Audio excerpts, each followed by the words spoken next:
First of all ఫోన్లో net of చేసుకోవాలి.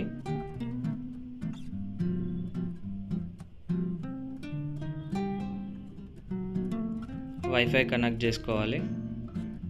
మన printer wifi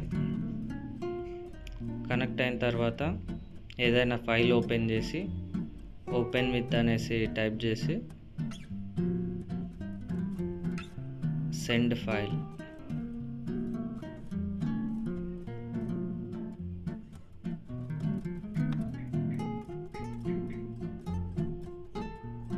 HP printer service plugin దాంట్లో ఓపెన్ చేసి ప్రింటర్ సర్వర్ కనెక్ట్ చేసుకోవాలి. కాపీస్ ఎన్ని కావాలో అన్ని కాపీస్ సెలెక్ట్ చేసుకోవాలి. దాని తర్వాత ప్రింట్ బటన్ మీద ప్రెస్ చేయాలి, అంతే. మనం ఎన్ని ప్రింట్స్ ఇస్తామో అన్ని ప్రింట్స్ అనేది ఆటోమేటిక్గా వచ్చేస్తాయి.